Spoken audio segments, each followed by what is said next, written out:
Hello again, YouTubers. Welcome back to the Board Game Captain. I'm your host, the Board Game Captain, and today I'm going to be reviewing the 3050 time period for Battletech. Now, as with all of the time periods, as I have already discussed in my review of the 3039 time period, the 3050 time period is split into a couple different products. You have the unabridged record sheets, in this case split between the Inner Sphere record sheets and the Clan and Old Star League design record sheets. So there's actually two PDFs for that, as well as the book, the Technical Readout 3050. Now, the book series, the Technical Readout series, are mainly a fluff sort of product. These are mainly for storyline and for interesting things to read, if you will. So here you have, for instance, the mech, the Clint. Now, the Clint mech, you have an illustration for it there. You have the names of the companies and the people that designed it. You have some background on it, some information on notable variants, as well as famous mech pilots who piloted the Clint, and what forces in the Battletech universe are known to field Clints in large numbers. Now, you have the statistics of the mech in question here, but these are not ready to be fielded. You would need to convert this to a normal format like on the sheet here. So this is really not a gaming resource. This is more of a storyline resource. And then the PDFs give you these nice user-friendly sheets to print out.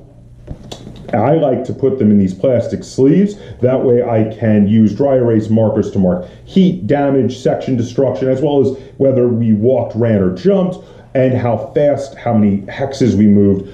So I have all of the information right there in front of me when I am playing.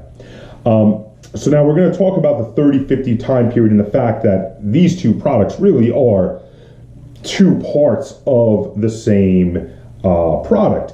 You have the unabridged PDFs for the record sheets, which really feel like the gaming resource, but don't really give you any storyline information. And then you have the technical readout, which gives you the fluff. It gives you all of the storyline stuff. So now, the real thing to talk about is the 3050 time period itself and how these two products fit together to make that first clan invasion time period. So before they came out with the 3050 time period way back in the 80s, the only time period you had to play out was the Succession Wars, where you just had the different great houses of the Inner Sphere fighting against each other. But there was this bit of storyline that the Old Star League Defense Force had left known space because they were fed up with all of the political infighting. So they go off, and apparently while they were gone, they formed the clans. And now the clans come back and invade the Inner Sphere, and this huge war with an outside force has begun, though both groups are human. That is one thing that is interesting about the Battletech universe. Even though it is a space setting, there are no intelligent alien species. There's plenty of alien wildlife, just not sentient alien species to fight amongst. It's all humans versus humans, which is a little bit different. And obviously the different groups are meant to be based on different medieval royal houses and such fighting each other. So now in the case of the clans, this adds a whole new element. For the first time, you have what are truly different factions, because whereas there was some fluff bits to differentiate the different houses, which mechs the different houses quote unquote preferred to one another, they all really used the same equipment. But the clan mechs are different. They are completely different. They have new weapon systems, different weapon systems. And in response to that, the new Inner Sphere mechs are better and upgraded too. They discover off of reverse engineering clan technology how to make double heat sinks, case systems, and Gauss rifles, which are new powerful equipment to help them fight the clans. So, but even then, there's not really a hard line. Now, I generally, if I'm playing clan forces, I play clan mechs because that's the point of playing clan forces. But many of the what they call the clan custodial forces left behind to defend newly conquered worlds within the Inner Sphere, quite often will use older mechs to protect them because the newer, more state-of-the-art mechs are in the front lines. So some of those custodial forces will sometimes use old Star League designs, some of which were taken with the Star League Defense Force when they left the Inner Sphere. So those Star League mechs can show up in both Inner Sphere and Clan forces.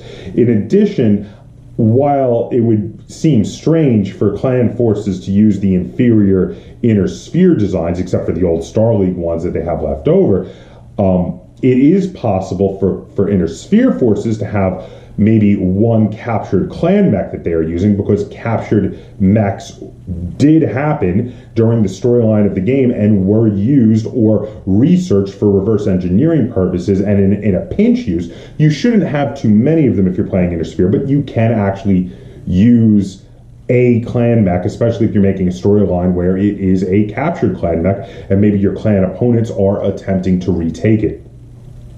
Now, that being said, the Succession War time period is itself a bubble. It is a specific time period where it has a specific group of mechs that you use, and you use them for that time period. And once you leave the time period, because of the huge updates in technology, it's very rare to use Succession War era mechs in later time periods, because they don't have case systems, they don't have high power long range weapons like Gauss rifles, and in later time periods there are even other more advanced weapons they come up with, like heavy Gauss and heavy PPCs, etc., which none of which exist at 3050 anyway, so I'm getting ahead of myself. But it is very rare to use those. In fact, the only time I will use a Succession War era mech in the later time periods of 3050 and on is specifically when I'm looking for a light, incredibly cheap mech without case systems. It makes it even cheaper, loaded up with short-range missile systems to use them to fire Hellfire rounds to cause an enemy mech to overheat, because I don't need to worry as much about case systems if I'm not using regular SRM ammo. But when you get to 3050, this is the beginnings of the high-tech development that carries on throughout all of the rest of the time periods. And even as you go forward, you're going to keep using mechs from the 3050 era. There's some very, very useful mechs in here that are still useful past the Clan invasion time period, into the Civil War time period, into even the Jihad time period. So a lot of the very, very well-designed mechs from the Succession War time period have been upgraded for this time period, given case systems, given bigger guns, given double heat sinks, and there are lots of new designs, especially, as you can see on the cover, that is the Mad Cat, or Timberwolf, depending on which designation you're using. That is the most well-known, in my opinion, probably the most well-known at a glance of all of the battle mechs, and this is the book that has it. So yeah, this is a great resource. This is a phenomenal resource. It's a great time period to play in. The Clan invasion is a fantastic time period to play in.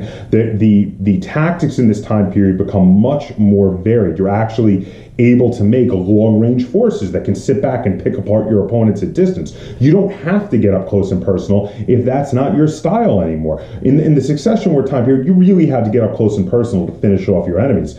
But with this, with Gauss rifles and other long-range heavy firearms, you can actually try to make a long-range group that tries to skirt the edge of the board and shoots your opponent and keeps them at arm's length. It becomes a viable tactic. There's a lot of interesting mechs in this.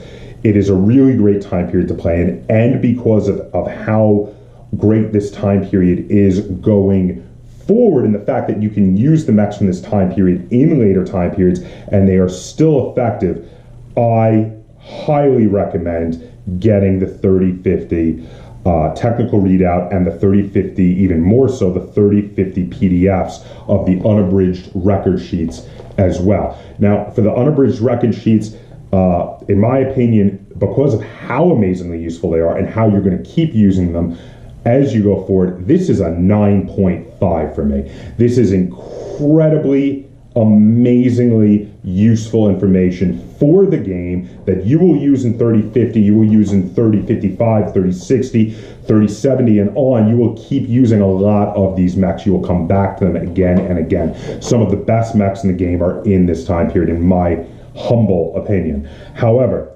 this again is just fluff. Now, I do like a lot of the fluff in this, and I still really enjoy the technical readout books, but because of the fact that there really is nothing in here for playing the game, because it is just storyline, I give it 7 out of 10 stars. I still like it. I enjoy it.